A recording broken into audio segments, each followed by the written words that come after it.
What's up, everybody? Welcome to It's No Coincidence, the very first episode.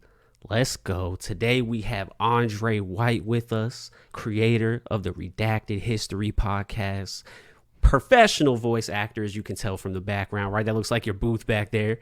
How you doing today, bro? I'm good, man. I'm good. I'm tired as hell. It's not Friday yet, but I'm good. I didn't know this was the first show. I didn't know this was the first, the birth. So I feel good to be here. Appreciate you reaching out to me. And yeah, man, I hope it's the first of many. I hope you do 2,000 of these. Hey, I appreciate that. Yeah, no, I definitely wanted to reach out to you first, to be honest with you, because we've been interacting a lot on like Twitter before. But this is our first time talking face to face, so that's pretty cool.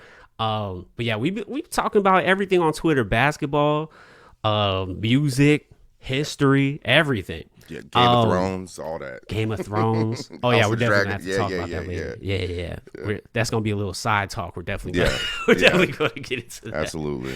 No, actually, let's. You brought it up. I gotta go. Did you watch the new episode? Yes, I did. Thoughts about it?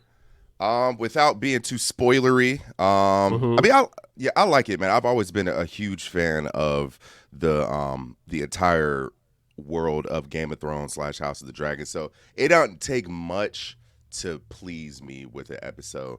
And I feel like they're building up to a whole bunch. Yeah, like the last couple episodes, they've been a little slower, a lot more political and whatnot. And I've always been a fan of those types of episodes, to be honest, even back to Game of Thrones. I like the political stuff. I like the scenes where people are just talking and plotting and whatnot. And I realize we can't get a big dragon fight every episode. That would be cool. That would be nice. You know what I'm saying? But I'm cool with it. You know, I do wish that there were 10, 12 episodes in this season because we're coming up on the last two. But I like it.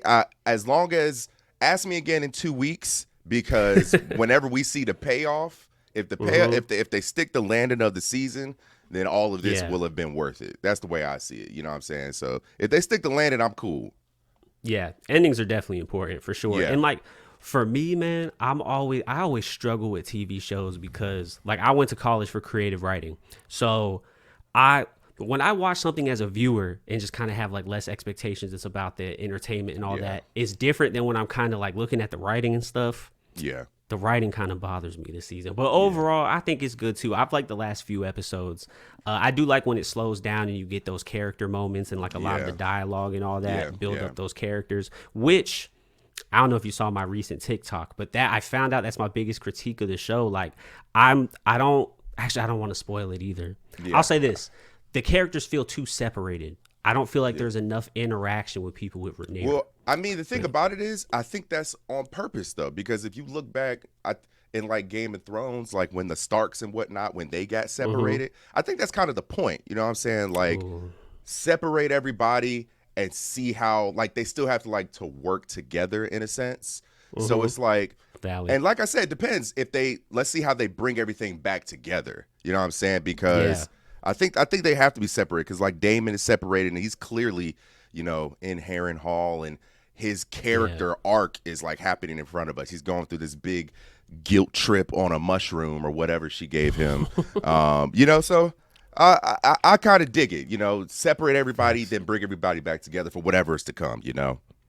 Yeah, that's a good perspective on that for sure. You know. Definitely. And you know, Game of Thrones has a ton of lore, ton of history. You're a history buff, right? Yeah. So I kind of wanted to start with that history because I also love history myself. I'm kind of known as a guy that I watch every documentary known to man. I just love knowing facts. I love seeing how this event leads to this event and like having those connections.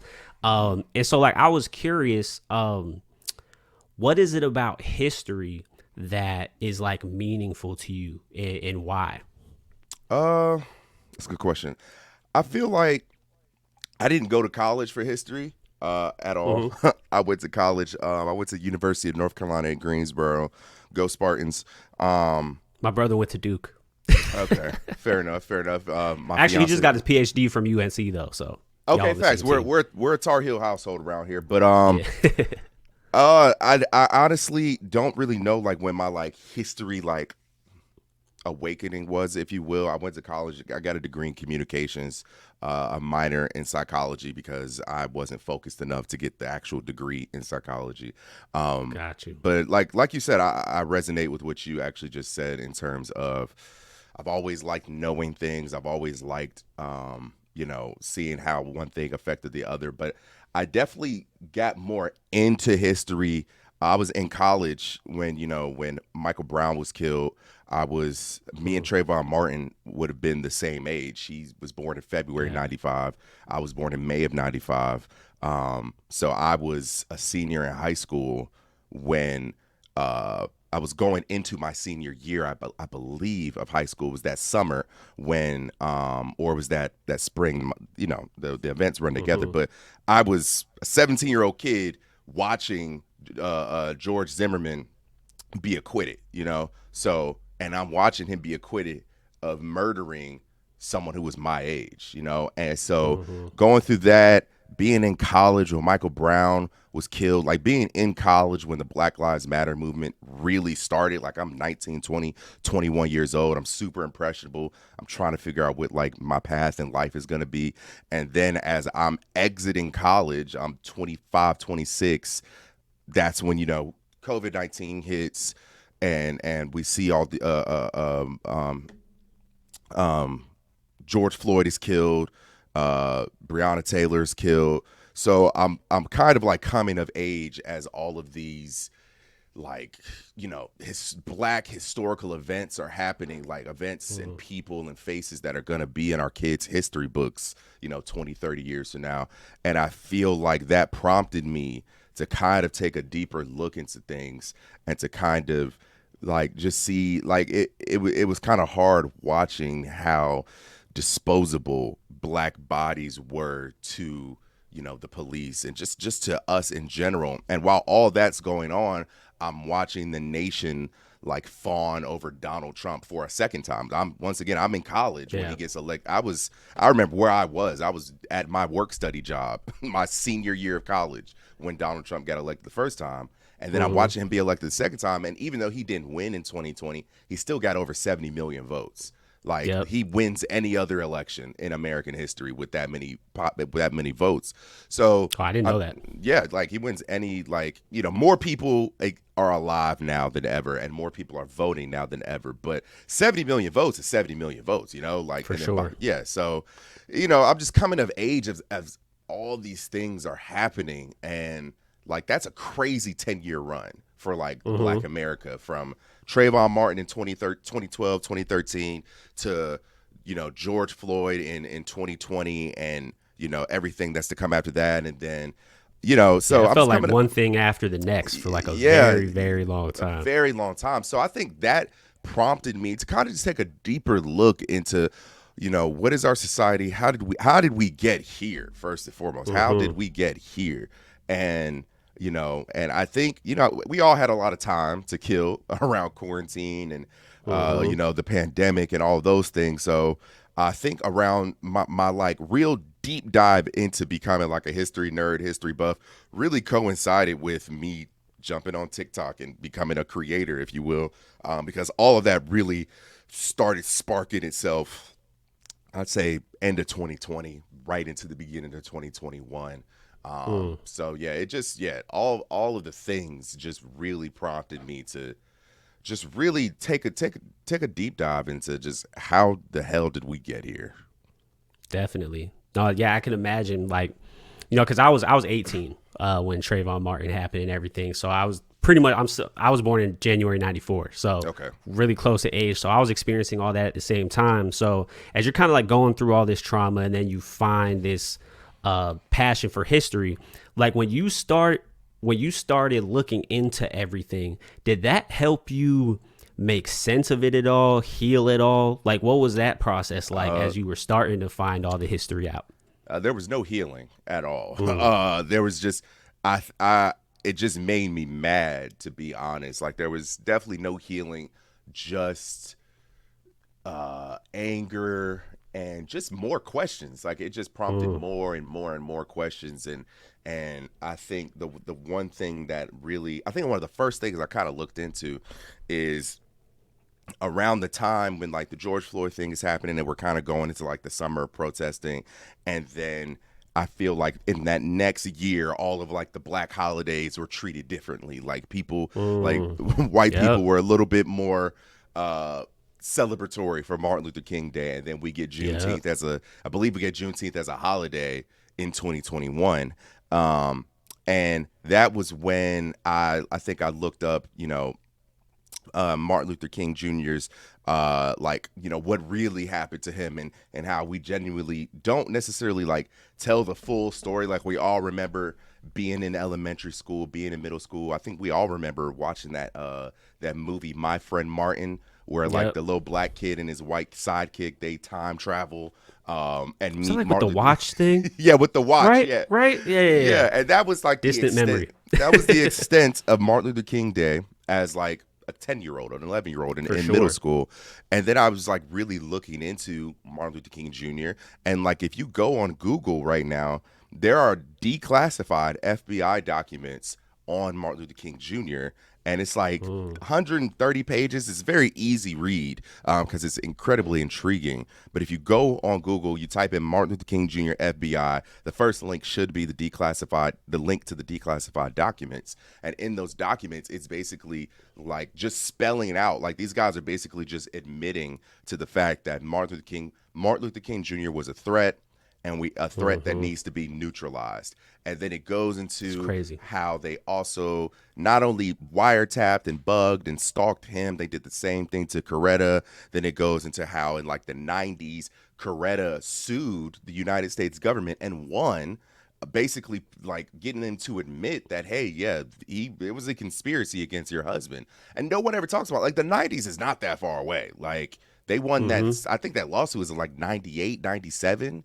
And so it just stuff like that just makes me like mad, because why is everything that we're taught in schools is so surface level even to begin with. And then around the same time in 2020, 2021, and even now, there's just all these like wars against banning books and critical race theory and all of these things. So they're trying to take away the already surface level things that they're not even teaching us, and if we want to be real. So, Absolutely. I wouldn't say there was no healing. I just got mad as hell. There's a quote, and you may know who it's from. I can't, and I don't remember the exact quote, but it's like something along the lines of like, being black and educated in America just means you're angry all the time. Yeah, I know that quote. I forgot who it was, but I know the exact quote. I feel like that's a great summary of, because like when you look into like the history and how everything's connected, I feel like that's what it does, is it just fills you with like so much anger, like, because that's my experience with it as well. And you're talking about like with schooling and history and teaching that, man, my son is 8 years old and I am like on like what he's learning, because like I'm in Florida too. So facts. I have them in a private school, but like, man, like what they're doing here with history books is just despicable, bro. Despicable. In the private school, are they kind of allowed to teach what they want, or do they have to abide by the government? Okay, gotcha. Yeah, so we don't have to deal with all Ron DeSantis' nonsense. Yeah. But I'm still, because like you're saying, like when we grew up, I feel like it's kind of the same as far as just like a lot being omitted from history just in general. So I'm just making sure that he has like a good foundation of understanding a lot of that stuff. And so he doesn't have to wait till college to figure it out. Yeah, exactly. Yeah, definitely. Yeah. And so, I feel like, you had brought up that a lot of it started kind of in your content creation journey. Which I also started in 2020, so that's kind of funny. Didn't we all? Right? Had to do something. Yeah. And I just feel like we, kind of going back to what you said too, we kind of just keep living in these like what seems to be historic moments, like over and over and over and over again. And so right now I feel like there's a lot of anxiety around the current election. What are your thoughts about, now that Kamala's taking over, it looks like, what are your thoughts about how you see this playing out, what people need to pay attention to? And if you can, I would like this is kind of for me and not even just the audience. Is there anything to be hopeful about? So I think I've gone back and forth with thoughts over the last, it's Tuesday, over the last 48 hours since, we got the announcement that Biden had dropped out. I think my first main thought, and it was the TikTok that I had made about it on Sunday. I made it in my car, and I just was talking about how, I think that it's good that Biden dropped out. I think this is what the consensus wanted, and not just like us. This is what the conservatives wanted as well. They didn't want this. No, they didn't want this. They wanted him to stay. My fault. They wanted him to stay they wanted him to stay for the reason that we wanted him to drop out. They wanted him to self-sabotaging. Yeah, it was clear that he's just not that guy anymore, bro. And that's okay. He'll be 82 2 weeks after the election, bro. So he'll be 82. He would have been 82 at his inauguration, and then that means he'll be 86 leaving office, bro. Like that's like my grandmother is 71. She'll be 72 in November, I believe, and she can't even operate an iPhone, bro. Like she's 71. And it's just like, so, we've all seen, like, the writing's been on the wall. We all saw the debate. We all saw those things. So it was the right decision. I wish that this decision would have been made a year or two ago. Like, they could have been grooming Kamala to take the reins and to, kind of not only grooming her, but kind of like letting the American public warm up to the idea, because now we kind of have no choice. If you don't want Trump to be in office, you kind of have to have no choice but to accept the reality that Kamala is going to be president if Trump not being in office is what you don't want. And we have to accept that reality now, because August is next week. That means the election is August, September, October. Election 3 months, basically. Yeah. We got a little. I think it's like 100 days. It's like it's like 103 days now, I think, until the election. So it's like we got like a little over 90 days to like really accept this. But in the spirit of acceptance, I think that I think what I've seen on social media, and there have been like some bigger creators getting cooked for being super pessimistic about it. Like, a black woman, she's black and she's a woman, she'll never win. And I think that's like a really irresponsible way to utilize your platform, is to be like pessimistic over it. Because at the end of the day, we saw a black man won the office twice. A woman won the popular vote in 2016. I think people really gloss over the fact that like the American public picked Hillary Clinton in 2016. The Electoral College picked Donald Trump. I feel like I'm always reminding people of that. Yeah, like I feel like no one ever really talks about that. Yeah, she, like, in all intents and purposes, for like just a bare bones election, Hillary won the presidency in 2016. Like, the Electoral College is, I hate it. It's antiquated. It's stupid, but that's what elected Trump, So I think Kamala is actually a formidable opponent for Trump, because you could see that the Republicans, they don't really got nothing on her in terms of like you could sit on the stage all day and call him Sleepy Joe. Joe can't talk. Joe can't think. Joe, what's my name? But Kamala, she's sharp. She's young-ish. She ain't that young. She's 60. She's young, relatively speaking. And they ain't got nothing on her. They just calling her a whore. They brought up a picture of Montel Jordan and her in like 2000 and was like, here's Kamala, here's Montel, and Kamala is one of his escorts, it looks like. Meanwhile, the other girl in the picture was Montel's daughter, and Kamala and Montel were actually in a relationship at the time. They were dating, and Montel actually came out on Twitter yesterday and like debunked that and was like, hey guys, we grown adults can't date anymore. Like, we, you know what I'm saying? Like, if that's all you get, like, if all y'all got on her is Kamala too sexy, what is it? You know what I'm saying? And Trump and them said they're not going to debate her or whatever. I saw that. Because he would lose, but he would definitely, I think, up there.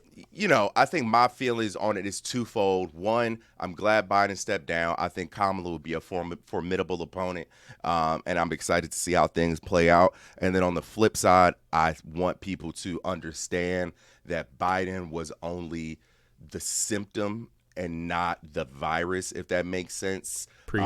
Because we still got to keep our eye on the prize. There are still things we want. There are still things we've been protesting for, free Palestine, free Congo, all of that. And Kamala was his vice president. You know what I'm saying? People. I also think she gets funds from APAC. She does. Yeah, she is. There's actually a speech that resurfaced from like 2018, I think, of her at an APAC like fundraiser, talking on the podium, and the podium said APAC. Like, you can't even hide. That was an APAC event. So in the spirit of that, there's still things we need to keep our eye on, and there's still things that we need to hold Kamala accountable for. If she is to take this office. And I think that Joe, I would love if he gets his best pen, get your best pen out, and just go out swinging. Like, what do you have to? Because bro. For all intents and purposes, like the Democrats, they just like deboed him out of office. They strong-armed him out of office, and Joe is kind of being like. They kind of taking him out back to die, basically, because what's left for him, he's clearly mentally impaired, you know what I'm saying? Like, he's clearly, he's not all the way there anymore. So, like, he's been left, like, after Kamala, if she wins, if she gets inaugurated and all of these things, what's left for him? He Jimmy Carter now. Like, the clock is ticking, you know what I'm saying? So, Joe, go out swinging. Try to resurrect your reputation and what people especially think with of that you, Supreme Court ruling too. Yeah, bro. Like bro, go with out that, swinging. Executive order, student loans, healthcare. You know Everything. what I'm saying? Abortion, Roe v. Wade. All like even if the courts bust back on you, we can at least see I tried. Make the effort. Like get on social media and make it not a campaign, but like make it a thing. Make it a program like my last. The presidents are always talking about their first 100 days. My last 100 days. You know what I'm saying? Like my last. Like, I'm clipping that. Yeah, bro. You could change the tide of your reputation, how history views you, because as of right now. History is not going to be kind to Joe Biden's presidency, and I'm sorry, they're just not. I saw people last night. Joe Biden's a top 10 worst president. No, he's not. Let's calm down a little bit. You know what I'm saying? Donald Trump exists. It's doing a little too much. Thomas Jefferson, Andrew Johnson, et cetera, et cetera. But history is not going to be content in the sense that the last thing that we will remember him for is him calling Kamala the president, calling Kamala Trump, calling the president of Ukraine the president of Russia. He calls it Zelensky, however you say his name. Also claiming the pandemic is over and COVID's what took him out. And COVID's what took him out. Like, and then on top of that, we have all of the you basically. Like you held the PlayStation controller for a genocide. You know what I'm saying? Because Israel can't do what they do without you, without your money, without your bombs, without your billions and billions of dollars, without our tax dollars. You know what I'm saying? So I don't you could really turn the tide on it, because at the end of the day, who gives a damn what the Democrat Party has to say for you signing this executive order? Who gives a damn what the Supreme Court has to say? Because my boy, I'm out of here in 100 days. I'm going to my mansion in Delaware to retire and play golf and read the newspaper every day. Like, who gives a damn? Like, seriously. Like, I know there's all these, I ain't in government, but I know for a fact there's all these people in his ear and saying this and saying that, bro. But who cares?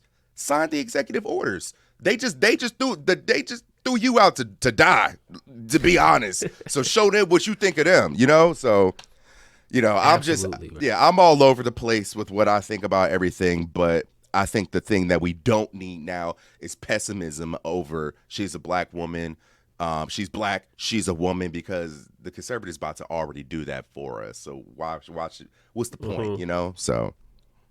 Yeah, I mean, it makes sense to be everywhere because a lot's going on. But like you said, we have to hold politicians accountable all the time, no matter what. These are elected officials. They're supposed to be representing us. And when it comes to starting movements, advocating, protesting, all that, we're still going to have to do that, even if Kamala's in office. It's just unprecedented times with what's going on with that whole situation. It was crazy. Like, I knew he was gonna drop out. Like, as soon as he got COVID, I was like, this man's 82 or 80, whatever, 81, 82. He 82. And we can't say this for sure, but I wouldn't be surprised because I'm pretty sure this is his third COVID infection. I would not be surprised if part of his I wouldn't be surprised if part of his cognitive decline is because of COVID. And then he got it again. So, like, bro, if you're 82-year-old, like, if one of our grandparents was 82 and you told me, like, if you told my grandma, if you told my 71-year-old grandma I got COVID right now, I would be like, okay, is she gonna die? Like, seriously, like, and not even on, like, no pessimism, not even trying to be funny, not even trying to be negative, but is she gonna die? Like, she's 71, bro. Like, Joe Biden, be heavily affected, disabled. The fact that he is 81 and has had COVID, this is his third time. I'm assuming he's gonna live. That's the only reason he's alive is because he was the president and he has access to care that you and I and your friend and your wife and my fiance and my dad, my mom, none of us got access to around the clock. They could fly in the best surgeon or the best immunologist from Johns Hopkins at the drop of a dime or something. You know what I'm saying? Absolutely like, right. I can't afford an IV drip for my bedroom. You know what I'm saying? Like, I can't. Like, that's the only reason he's still living is because he has access. If he was an 81-year-old in society with the way that we have set up, you know, disabled people and elderly people to kind of just be out there, he'd be dead. COVID 3 times in 8, bro. I've got COVID twice over the last 4 years. No, I've got it once. I had it once in 2021, and that shit almost took me out. I almost died. I was in the hospital. I went septic. I've had it like 3 times. It's hard for me. Like, I'm still cautious to this day because I have like a chronic illness and everything. Okay, facts. But like, so I wear my mask and all that everywhere. But like I said, I have a son. He's in school, so like I can't avoid that. And I've caught it. Like I said, I've probably like 3 times. And yeah, man, it's no joke. I want people to still take it serious. And when it comes to this, is actually I wanted to talk to kind of moving more into talking about you a little bit. So we're kind of talking about like wellness right now. Like, when it comes to, because there is so much like happening in the world and it's happening for everybody and it's hard times out here for people.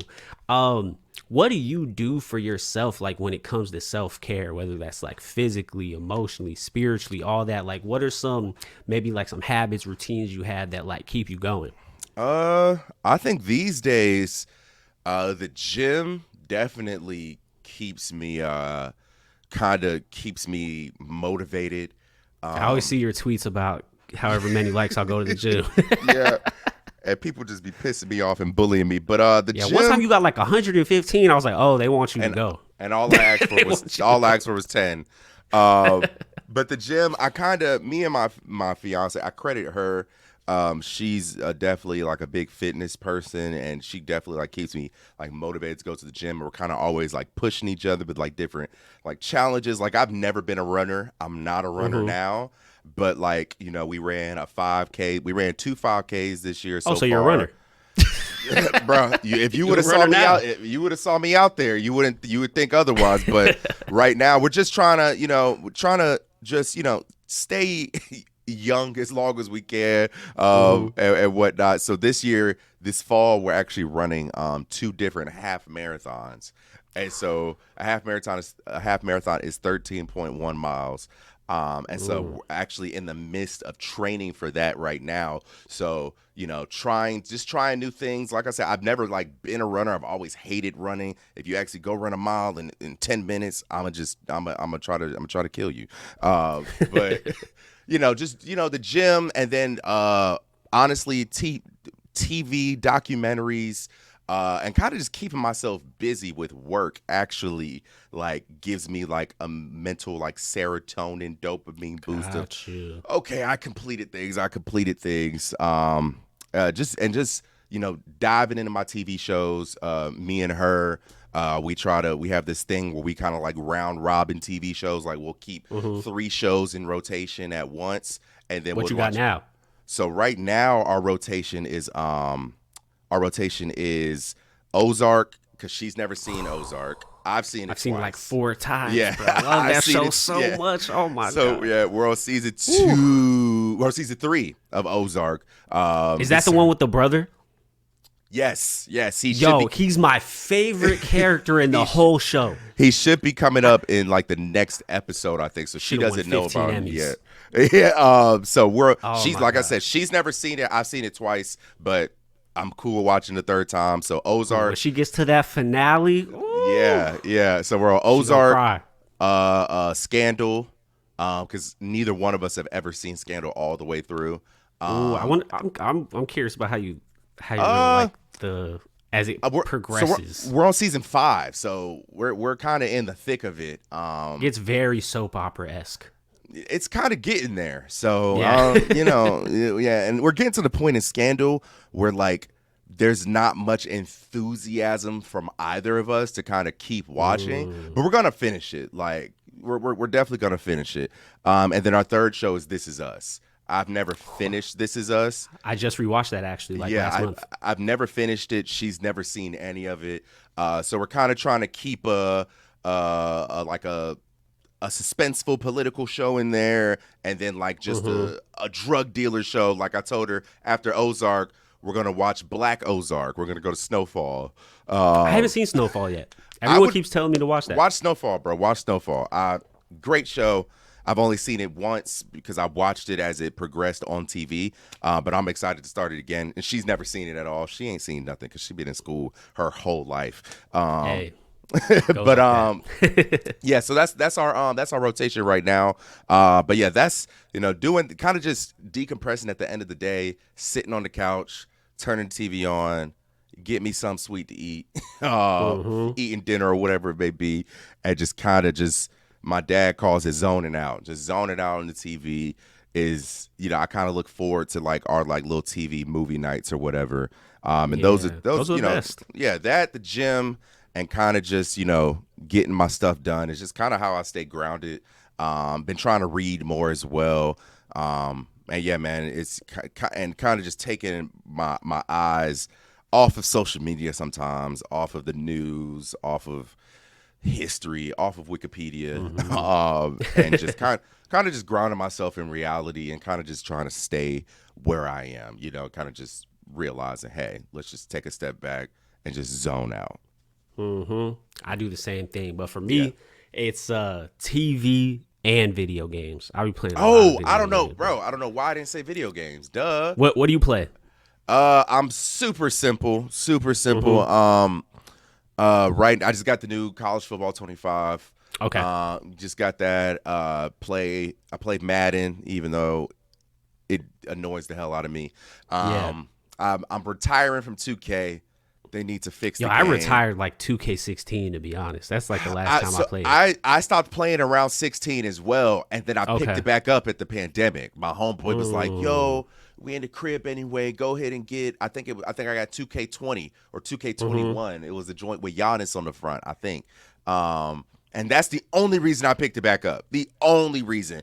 And I played 2K21. I think I played 23 and I played 24. And I'm like, nah, I'm good on it. And it wasn't even me playing it because I wanted to play it. It was me playing because my homeboys was playing it, and they needed an extra for the park or for the online play. I was being held prisoner basically. But I play a lot of Call of Duty. I play a lot of playing the new NCAA. I'm trying to get in the Elden Ring.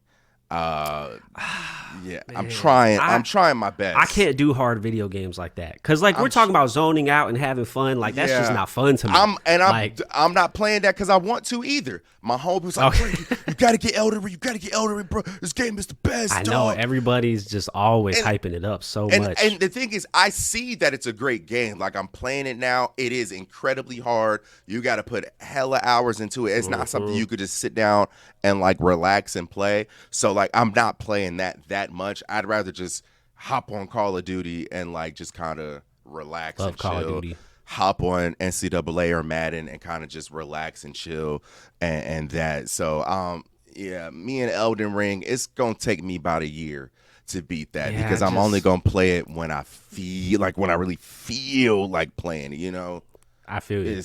I've been big on platinuming games lately for some reason. So what did I just platinum? Fallout 76. I'm about to platinum the Miles Morales Spider-Man game.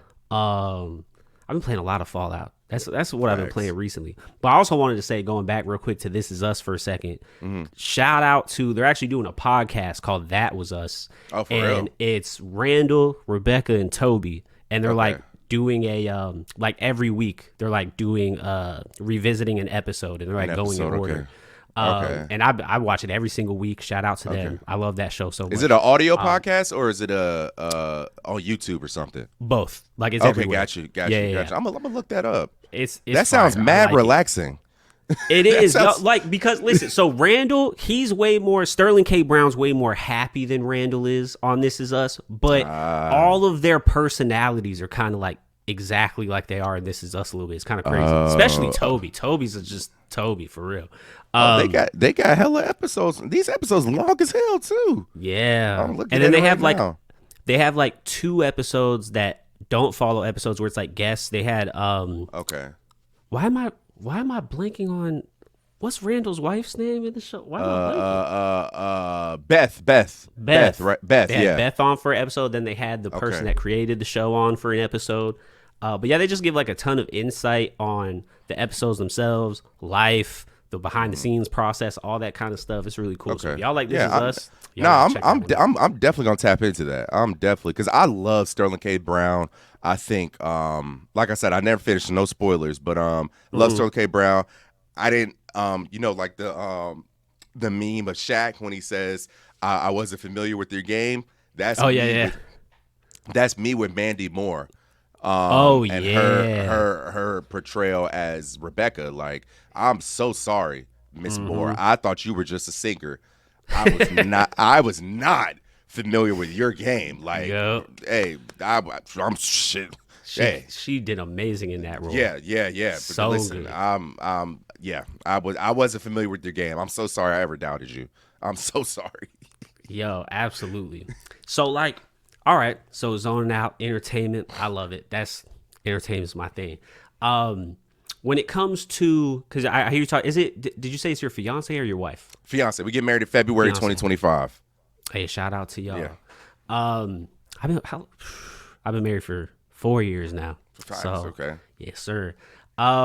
So when it comes to like your environment and the people around you, like how do you feel like they play into kind of like your success? And I don't mean that just as like a content creator or a voice actor, just kind of like your own idea of success and like moving forward in your life. Like, how does your environment help you in that? So you mean like the people around me? Yeah. I think it's super. I think I've been blessed to, kind of. I don't think I've ever had to worry about who I keep around me, in a sense. I've been super blessed. Yeah, man. Like I get married in February, and I had 10 groomsmen. Like I got 10, and I really have 11. My 11th groomsman is an honorary groomsman to my little brother who passed away in 2018. Sorry to hear that, bro. Yeah, I appreciate it. That was my only blood sibling. But I feel like, I tell Noelle, my fiance's name is Noelle. I tell her all the time, I feel blessed to be able to kind of look around me and have 10 guys that I could call on and feel like I'm not just putting them next to me on my wedding day just because, just for optics, just for photos. It has nothing to do with that. Like, it's, 5 of them are my line brothers from my fraternity. 2 of my, and then I have 2 best men. Those are my best friends of both a decade plus, like guys that I would kill for, you know what I'm saying? And would do the same for me. And then the other 3 are just guys, solid, super dope dudes that have just had my back through everything. And so I felt like all of them were non-negotiable when it comes to my wedding day. And I just, in terms of friendship and just, keep me grounded and just kind of always having, people that I can like call on and just, you got different friends for different things, or different people in your life for different things. And just having people that I can kind of like bounce ideas off of, people that I know that, are going to, support me, whatever it may be, whether it's a TikTok video, a podcast episode, or a graduation day or whatever it may be, a wedding day. So I think I've been blessed to, never have to necessarily worry about who I keep around me from a friendship or a brotherhood aspect. And I think that helps a lot in terms of, having those solid and good relationships around me. I think that kind of helps a lot when it comes to success and trying new things and kind of not being afraid to take jumps or leaps of faith, because I know they're, cliche as it may sound, I know there will be someone there to catch me in a sense. Yeah. No, that's really important. Yeah. And like, I know this may sound simple, but I feel like there's people out there that struggle with this. Like, how do you feel like, how do I want to ask this? Like, I feel like people have a hard time sometimes struggling to nurture the relationships that are around them, right? Yeah. How do you find yourself like being able to do that with having like that many close friends? Like, that is unique today, I feel like, especially as an adult. I feel like as an adult, you kind of like, get distance a little bit from your relationships and stuff like that. So how do you nurture all those relationships? I mean, like I said, you got different friends for different things. Like you said, I don't think I've made any new friends as an adult. I haven't. I haven't. I have not. Yeah. I'm 29. These are all people that I've just been in my life from college, from pre-college, all that. Same and here, I've just been blessed to be able to, hang on to these people. You know what I'm saying? Like, so it's. Yeah, like I've never been I don't go to the club. I don't, you know what I'm saying? Most you'll catch me at, I'll go to the bar, might go to a lounge or something that. But I'm not, there's really no like, environments where I'm like going out and constantly meeting new people. But in terms of like nurturing all the relationships, I think, like I said, it's different friends for different things. You got different, just like you got different family members for different things. And I feel like different friends, you like put them in pockets and you do different stuff with different people. Like I got some of my friends that I'm only going, we only gonna chop it up maybe once every 2 months or whatever. How you doing? How you been? You need anything? Whatever. And I got some of my homeboys, we talk every single day. You know what I'm saying? We on the game every single day or every other day or every 3 days, or you know what I'm saying? I know I'm going to hear from them 2, 3, 4 times a week. And it's just like, it's one of those things where it's like what's understood don't really got to be explained. You know I got love for you. We both are adults. We all got our own different things going on. We got work. You got work. You might have a bad mental health day. I might have a bad mental health day. I don't want to talk to nobody. So I think I got a good understanding with like the people in my life that, hey, me and you, we might not kick it or talk every single day, but if you need me, I'm always there. You know what I'm saying? And then I got friends where I know I'm gonna hear from you. I know, like my homeboy Calvin, I know I'm gonna hear from Calvin every day. My homeboy Morgan, I know I'm gonna hear. If I don't hear from Morgan for 2 days, I'm gonna be like, yo, you straight? You good? Yeah, like, did you die? Did you die? Like, so it's just different friends for different things, and we just got good understandings for real. Like, so it's everything's solid. Yeah, I mean, I love that. I love to hear that. I think relationships are. I don't want to say they're overlooked. I think people just it's hard to stay connected today, it seems like, for a lot of people. It is. So yeah, it's just something top of mind to just nurture those people in your life. And yeah, I just wanted to ask about that because I just feel like it's really important. Yeah. And since we were talking about like nurturing those relationships, like when it comes to you're a content creator, you have your own business and everything like that. So I have a question of just like kind of getting into some finance stuff, right? In the sense of money is also very important, right? Yeah. And how have you what's something that like you've invested in for yourself that you feel like has just paid off like tenfold? Not necessarily stocks or anything like that, but just like you know what I'm saying. You looking at it right behind me. The booth? The booth, bro. The booth thing is a funny story, man. I think the booth kind of taught me a lesson. So I'm a voice actor. That is one of the many things I do that keeps the lights on in here, pays the bills and whatnot.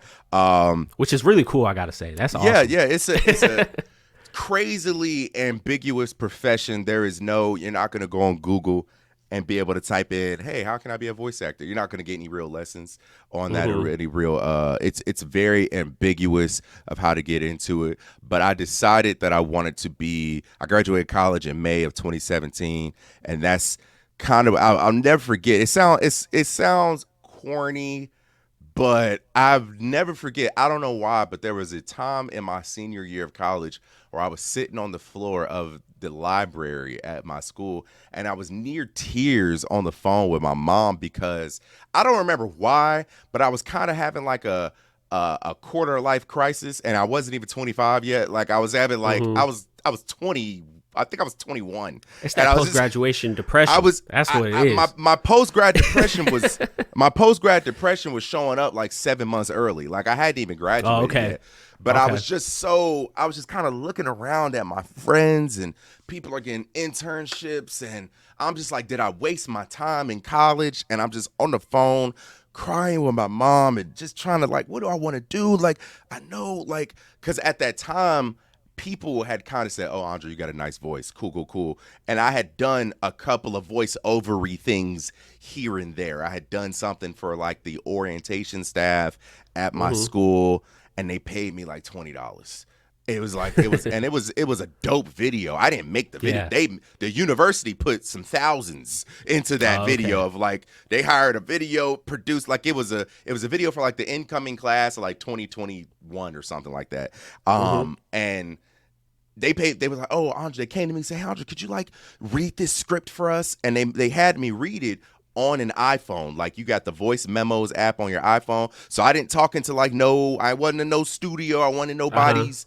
I did that. They paid me $25 for that. And I was like, oh, damn, I can get paid for talking to a microphone. Hey, sometimes that's all it takes to just spark the idea that it's possible. Yeah. Right. And then I went to a job training. I worked at the Apple store in Greensboro, North Carolina for 4 years. And I went to a job training, and I bumped into an audio producer at the training, and he had me come to his studio in Raleigh, North Carolina, and just do like a voiceover read. And I was like, okay. And this is all 8 years ago. And it wasn't until like right around the pandemic started that I was like, okay, I want to figure this voiceover thing out. And I knew that in order to be competitive in voiceover, you need to have some sort of home studio. And I was and it's important because especially when the pandemic hit, that became super emphasized because you can't go anywhere. Because before the pandemic, you could go into other people's studios, like audio studios. You could rent out studio space. But when the pandemic hit, everything closed down. And I think people in the industry and agents and whatnot kind of realized, okay, we need to be ready for anything. And we think when it comes to talent that we're booking, they need to have a home studio. They have to have a home studio. And a home studio doesn't necessarily mean, oh, you got to have a vocal booth. That's kind of what you need. But, you know, it's a lot of voice actors out here getting out the mud, recording out their closet with the clothes around them. Yeah. To, get the door, so, but I knew I wanted a vocal booth. I wanted to invest in myself, in my belief in myself. And so I was just following black voice actors on Instagram or whatnot. And I followed one in specific, Donovan Cornetz. Shout out Donovan. He changed my life for real. He is an NC State alum. He's from North Carolina. NC State's right down the street from me, like 20 minutes down the street. He lives in Atlanta now. He's the voice. He does a lot of work with BET and VH1. Nice. He does, like, I think he was like the national voice of State Farm for a few years. Like, he's the real deal. And I was just, I was just looking up to him and kind of just silently watching his every move in like 2019, 2020. And in 2020, you're going to be like the second or third person I've ever said this to out loud. But in 2020, I got fired from my job in October 30th, 2020. October 30th, 2020, I was sitting on my mom's couch, and I got a call from my store manager at the Apple store in Greensboro, and I got fired. Long, stupid story of how that happened. Long. I don't care to really get into the details of it, but I got fired. And I feel like me getting fired, it's going to sound like cliche or whatever, but I feel like that might have been the best thing to happen to me. I can say that now. In the moment, I didn't understand it because we're still in the thick of the pandemic. It's October 2020, still in the thick of the pandemic, still, and I'm trying to figure out, okay, what can I do? Like, I gave myself a week to kind of be depressed, sit on the couch. I was about to say, you gave yourself a week to figure it out. That's well, no. I gave myself a week to kind of just sit on the couch and just do nothing, just sit in my feelings, sit in, I felt like a bum. I felt bummy. I said, let me just. I sat on my couch and I watched Grey's Anatomy for a week. And I just sat in my feelings. I sat in my depression. And then I said, okay, let's get up and let's figure it out. And I said, okay, I gave myself like 3 to 6 months to okay, let's try to figure this voice acting thing out. And so it was like divine intervention because this is October. So it's November now. It's like the first week of November 2020. And my Donovan put on Instagram that he was selling a vocal booth because he wanted to get a bigger one. And I said, okay, bet. Because these vocal booths, if you buy them brand new, it's going to run $10,000 off jump. That's before shipping. So if you want to get it, and I'm in North Carolina, you're in Florida, I don't think there's like any like reputable big vocal booth retailers to get like the big vocal booth retailers. They're in LA and they're in New York. And you got to get those. And to ship something like this, that's $3,000 in shipping off jump. So if you want a good studio quality, industry standard vocal booth, and you want it shipped to you, you're gonna pay like $10,000 to $15,000. I didn't have that. You know what I'm saying? Yeah.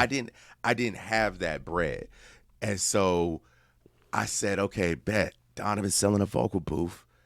Let me see what he's selling it for. And so he said it was on eBay. And I said, bet, okay, I ain't never really bought nothing on eBay for real. So I went to eBay and I thought he was just selling it, but he wasn't. He was making people bid on it. Oh, and the auction, okay. It was an auction for a week. And I said, okay, bet. Donovan, he won't really pop it on social media like that for real. So I'm like, I ain't gonna say nothing to nobody. And he not really popping on Instagram. So ain't nobody gonna really see it like that. So I put a bid in for like $100. And then I said, bet, I'm about to get a vocal booth for $100. And then I looked the next day and 50 people had bid on it. And the bidding was up to $1,000. And so I think I had like $4,000 to my name at the time. Like, I'm figuring the job thing out and whatnot. And so I said, okay, bet. The auction was up for a week. So I said, you know what, bro, I got to go for it. So it was $1,000. I put $1,050 up. And then it was like $1,200. Then it was $1,400. And I'm just bidding back and forth till I'll never forget, I was in Noelle's bedroom at like her old apartment. And it was like 20 minutes left in the auction, and it was just me and one other dude just going at it. And now the bidding is up to like $1,800. And I'm like, you know what? I said, let me try to outsmart dude. And so it got to like, he put his final bid of like $1,850 in, and it got to like 10 seconds left in the auction. And I waited until 5 seconds was left, and I put $2,500 up. Ooh. And I thought you were going to say 2. No, I put 20 because I couldn't risk. I was like, yeah, bro, I couldn't risk it. I didn't come this far for him to outbid me with 1 second left or something like that. Yeah. So I put 25 up, and I said, you know what? I'd rather pay 25 than go pay 10 or 11 somewhere. Yeah. You know what I'm saying? So I put 25 up, and he had one stipulation in the selling of the booth. He said, if you buy the booth, you got to come get it from me because I'm not shipping it. And so he's in Atlanta. And so I said, bet, I'm going to drive to Atlanta. Atlanta about 5 hours from me.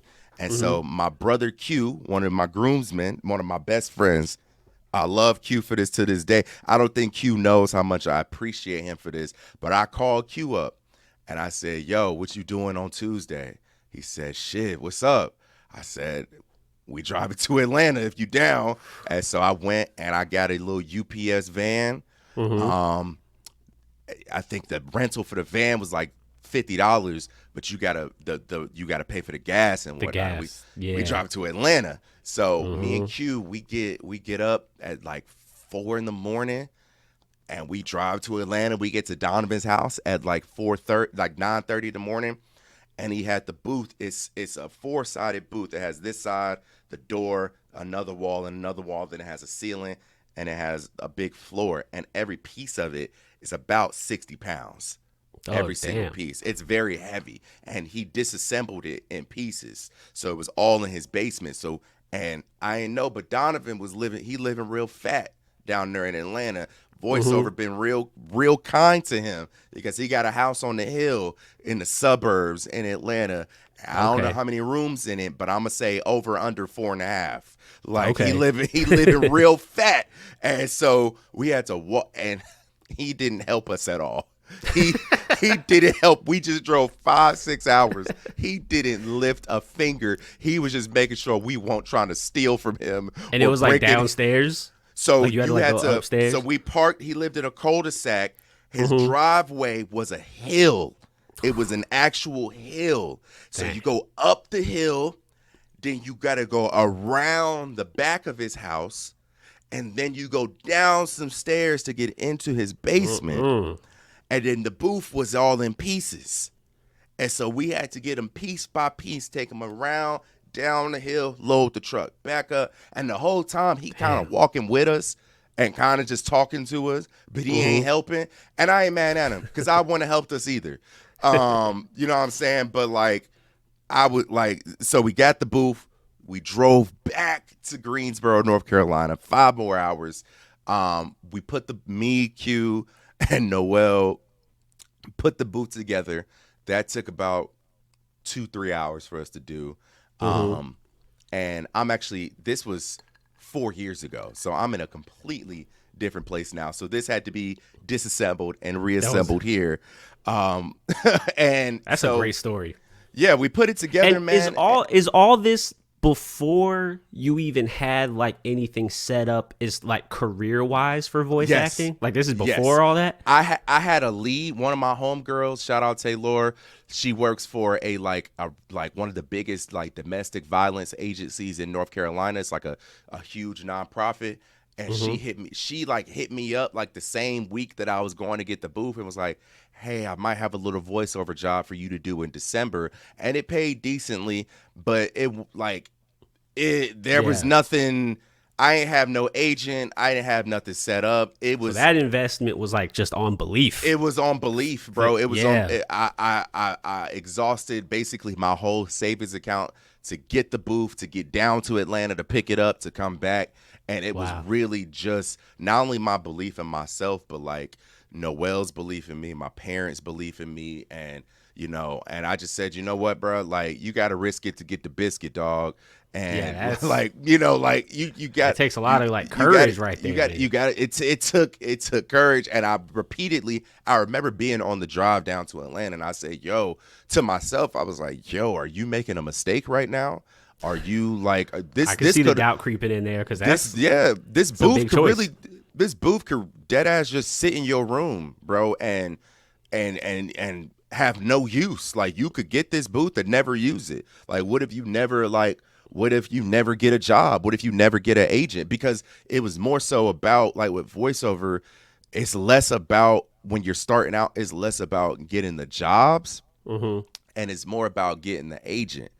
Agent, the hard part to get because these agents, bro, these white people in New York and in LA, bro, they not trying to talk to you. Like they not trying to you gotta high key trick them into talking to you for real. Like, and the agent story is funny too. I'll tell that real quick. So I got the booth and me and the booth kind of just looking at each other. Like we kind of just like, what we gonna do? How we gonna work this out? And I knew I needed an agent because if you gonna do voiceover, bro, like you see, like if you watch a commercial right now and you see a commercial for the new Deadpool and Wolverine movie, or you see a commercial for the Olympics or the NBA Finals or McDonald's or whatever, those voice actors 9.99999 times out of 10, they are with a reputable agent. McDonald's don't know me. The Marvel Studios don't know me, and they will never know me. They don't care to know me. They care about the people that they have, the agents that they have relationships with. And so you as a voice actor, and this is for actors too, people that are on screen and whatnot, you as your job as an actor is to get in with an agent that has the relationship with the companies that you want to voice for. So you got to get a demo cut, a demo of you kind of just showcasing your range. A good voiceover demo is 60 seconds showing how deep can your voice go, how low can your voice go, how high can you get, can you do a let me hear you do a vodka commercial, let me hear you do a PlayStation commercial, let me see your range. And so I did a demo for $60 at a studio around the corner in Greensboro, and my pops always said you get what you pay for. And he gave me a $60 demo. And I found like 30 voiceover agencies on Google all across the nation, in North Carolina, in Chicago. I found a couple in Florida. I found the majority of them in New York and LA though. And I sent my demo to all of them. I think I sent out 30 demos. I got two responses. And they were both no's. I got two. One of them was like, hey, this is cool. We're not really looking for anything right now. And I could tell that was him letting me down nice. Like, we didn't really rock with it. So I was like, okay, I got to get out to L.A. And I got to get a demo that's worth something, that's worth a damn. And so it just turned out that one of my best friends, who's going to be the best man at my wedding, Calvin, he was getting married in the summer of 2021. And he wanted to go to L.A. for his bachelor trip. And so we go to L.A. and I said, okay, I'm going to kill two birds. It's no coincidence. Right. I'm going to kill two birds with one stone. And there's a studio out there in L.A., Real Voice L.A. It's ran by one of my favorite people in the industry. His name is Mike DeLay. Cool, real cool dude. And I emailed Mike and I said, yo, I want to cut a voiceover demo. I'm trying to get an agent. The agent's not rocking with me, Mike. So I know I need a demo that's worth a damn. And so Mike said, okay, bet. We can get you when you're out here. Let us know when you're out here. We'll write some scripts up for you and we'll get a demo cut. It's going to be $1,000. And I said, all right. I found $1,000. And when I went out there, I paid Mike for the demo. He said, we'll have it back to you in about 3 weeks after I edit it up. And that's how I knew it was going to be worth it, because he said it was going to take him 3 weeks to get it done. And when I did the $60 joint, he gave it to me on the way out the door. And so Mike gave it back to me in 3 weeks. Sounded immaculate. It's the demo I still use to this day. And so I sent it to agents, and the same agents that weren't even responding to me. Like, I'm sitting there thinking, did I type their email address in wrong? Like, to that point, like, the same agents who won't even responding to me in 2020 got back to me the next morning after I sent them the demo that Mike had done for me. Like, so the same, I had, like I told you, I sent out 30, like, inquiries. I got 2 no's and 28 no responses. This time I sent out like 9 or 10. I got 6 answers. And I got 6 yeses out of the 9 or 10 that I sent out. And at that point I was able to kind of vet my own, you know what I'm saying? I had the ball in my court at this point. And so I ended up signing with 3 agencies like that week. I signed with Atlas Talent, which is the premier voiceover agency in North America. They are the NBA, the NFL of voiceover. Like, they have every connection in the book. I signed with Atlas Talent. I'm repped with them in LA and New York. I'm repped with CESD Talent in LA, and then I'm repped with Big Mouth Talent in Chicago.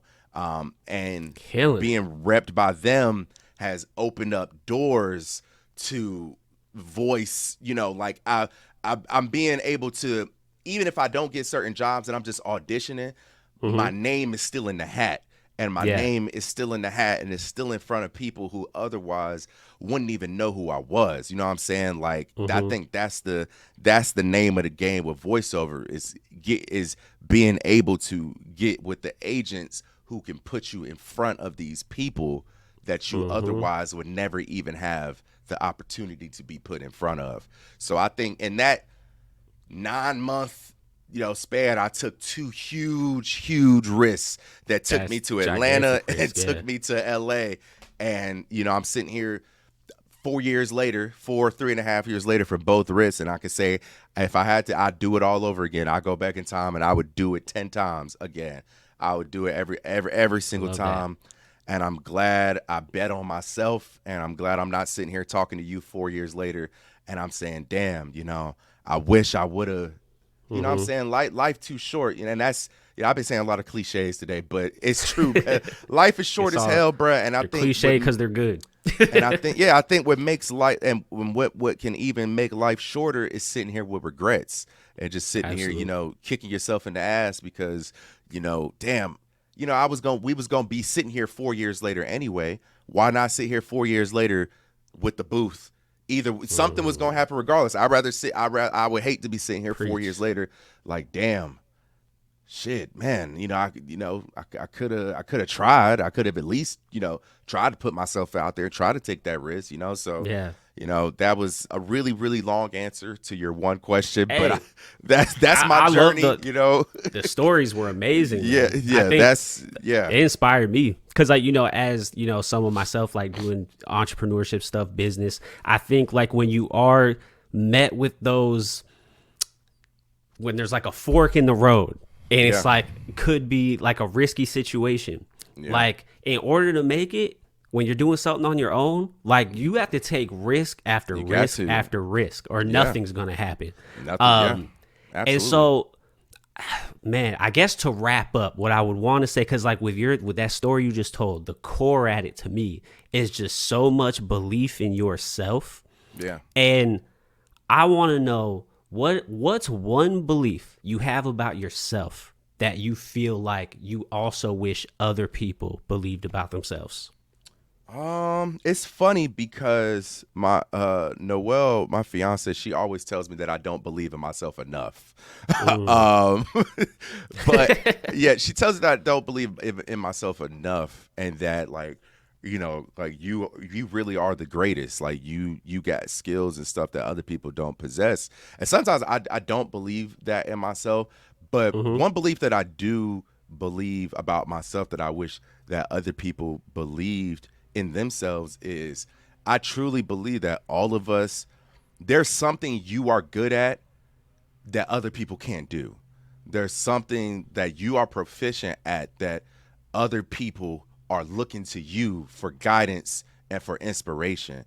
Like I believe with like with me, I think that there's certain stuff that I like with, like I don't know anybody else like in my circle, in my city or whatever, or that I grew up with that has necessarily done the things that I've done. That's not to say that they can't do it, but I think that I myself, André White Jr., I believe that I possess certain skills that other people can't do as well as me. But there's certain stuff I can't do. I can't sing. I'm not the best dancer. You know what I'm saying? Like, but there, there's certain things that I look to other people for. Like there are people that I look like. I told the story about Donovan and whatnot. I think I'm a great voice actor. I would, if I could, in 30 years, if I'm half the voice actor he is, I will have made it. You know what I'm saying? I would be able to feed my family. I'll be able to, look back and say, you know what, job well done. But I think if everybody can understand, and I really be preaching this to a lot of my friends, my homeboys, like my guy CJ, my homegirl Kayla. Like I see people around me that are so good at certain things that they just don't understand what they got. They don't understand the tools they possess. It's kind of hard to see what you're good at it's naturally because it comes so easy to you. It's hard to be aware of it sometimes. It's hard to see what other people see in you.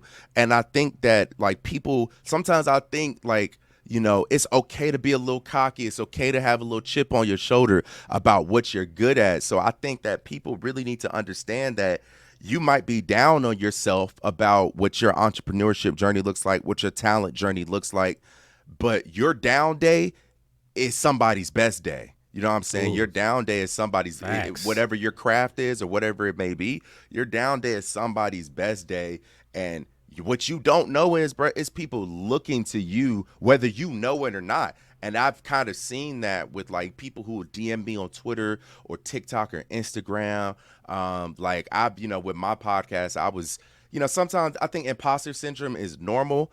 And sometimes I'm like, damn, maybe I could be doing better. When I had a dude DM me on Instagram on my podcast account last week, and he told me, I don't know this dude. He just followed me. He said, bro, you've taught me so much in 24 hours. I've just been scrolling your account. Me and my mom just been scrolling it. You know what I'm saying? And so just like little moments like that just reminds me that, okay, what I'm doing, nobody else is doing. You know what I'm saying? Like in my own lane. Like, so I think if all of us kind of understood that, we all possess something that nobody else does.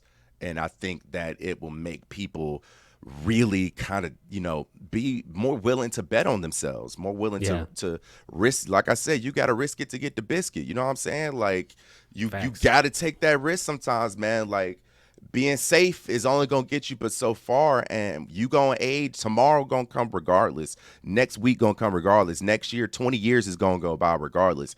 And how do you want to, you know what I'm saying?